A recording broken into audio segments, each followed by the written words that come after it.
Padarom pagaliau Douglas unboxingą. Kągi gavau šitame dideliame maiše. Mačiau, jau daugelis meistrų patikrino. Po 2 beveik savaičių laikas ir man. Supratau tik vieną, kad dovanoms išpakuoti reikia laiko, kurio kartais pas mane stinga, o čia dovanų yra labai daug, tai ir pradėkim. Dovanų yra be galo daug, bet žinau, kad vieną tai pirmą išmėginau būtent šiuos kvepalus, kuriais jau kvepinausi, tai vienintelė dovana jau vakar purškiausi draugės gimtadienį ir gavau komplimentą, kad labai skaniai kvepi, o čia ir yra Valentino kvepalai, kuriais šiek tiek save vakar pasikvepinau ir sulaukiau komplimentų, kad taip galėčiau kvepėti dažniau. Gavau lengvą valomąjį balzamą, kuris ištirpdo nuvalo akių makiažą.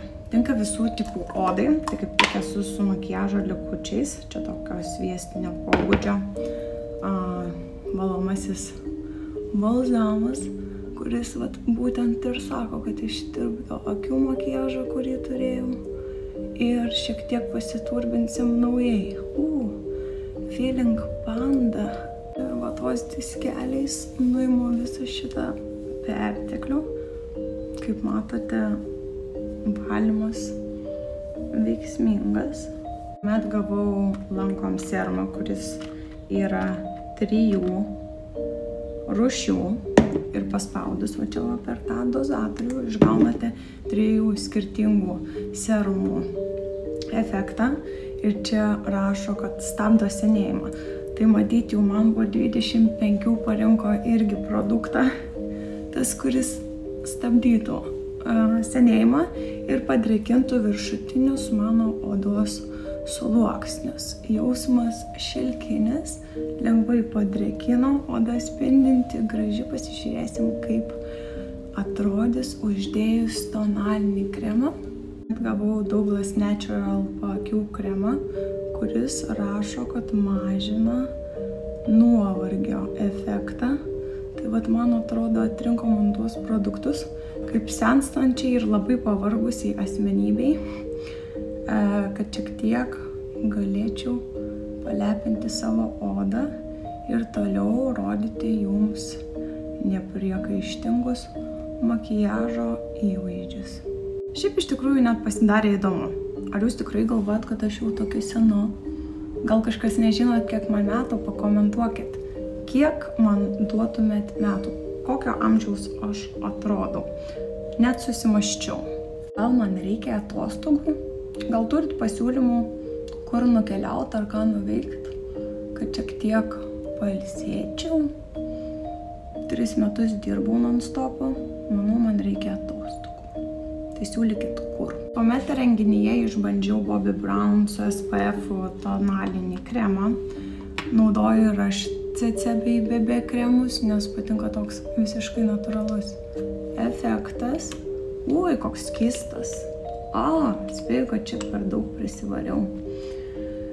Šiek tiek nuimsiu pertekliaus ant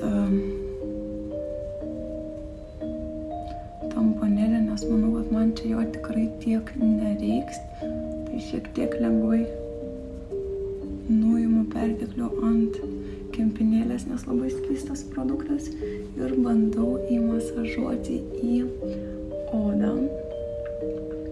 Tai man labai patinka Alix BB bei CC kremai, kurie taip pat yra su SPF-u, bet šitas labai skaniai kvepia. Mandarinais, tai iškart kvepia kalėdom. Kalėdom, kai kvepia makiažas, kadangi jau ruduo, tai norisi jau net studiją pasipuošti kalėdiškom lemputėm ir galbūt net greitų metu su jūsų fanų man dovanotais žaisliukais pasipuošti eglutę. Atrodo natūraliai, gražiai. Patys matot kameroj, kažkiek pamaskuoja paakius, bet labai lengvutis. Labai lengvutis. Dažniausiai aš tokių kremų nefiksuoju, kad išliktų ta tolygi, graži oda. Šiek tiek čia yra raudonis, jo neužmaskuoja, bet kam patinka visiškai natūralus efektas, taip kad atrodytų, jog jūs tik kremuką užsitepusios ir neturit makiažo pertekliaus ant odos ir nenorit jaust to sunkumo. Tai manau, natūralistėms tikrai patiktų. Pat kaip tik pasibaigė mano šampūnai, tai man atrodo, jie užuodė, kad šitų dalykų mums visada reikia ir jie dažnai baigėsi. Tai čia Joico Hydra Splash, tiek šampūnas, tiek balzamas. Skaniai, neutraliai kvepia, tokia švara. Tai manau, tiek vyrams, tiek moteriams tiks, išbandysiu ir jeigu labai patiks, ir jums parekomenduosiu. Tuomet gavau 2 tušus iš Morphe, kuris yra pirmasis naudojamas kaip blakstienoms padengti primeris, kad išgautumėm dar ryškesnį blakstienų efektą. Tai vat dabar ir išmėginkime drauge. Šiaip mano akys yra labai jautrios, todėl tikrai ne kiekvienas tušas man tinka, nes nuo daugelio tušų man tiesiog rieda ašaros per šonus ir tiesiog žiauriai dirgina akis.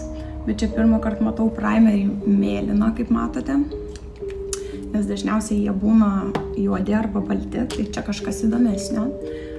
Padengia gražiai blakstienas, jau galėčiau nešioti net tik su primeriu, tik nežinau, kaip laikosi, reikėtų dar patestuoti. Galima naudoti kaip mėlyno tušą, manau, tą primerį, bet čia yra antra dalis, kuria jau pasidažysiu irgi blakstienas. Ir turėčiau išgauti ryškų juodų blakstienų efektą. Šiek tiek pasluoksniuojam. Blakstienos tikrai ilgos, gražios, tai primeris tikrai atlieka savo funkciją. Šiek tiek lengvai sulipina blakstienas, bet čia jas lengvai su koteliu galima ir atskirti. Dabar kaip tik tendencijose yra voro kojelių efektas, tai irgi patys matote, kaip realiai viskas atrodo. Tai kam patinka ilgos blakstienos arba voro kojelės, tai žinokit, jūs pataikysit į tendencijas, nes dabar sulipusių blakstienų efektas yra labai madingas. Ne juokas, blakstienos tikrai siekia antakis, o dar kartelį tikrai norėjau padėkoti Douglas, kad jau ne pirmą kartą pakviečia mane į tokį gražų renginį ir apdovanoja dosniai dovanomis.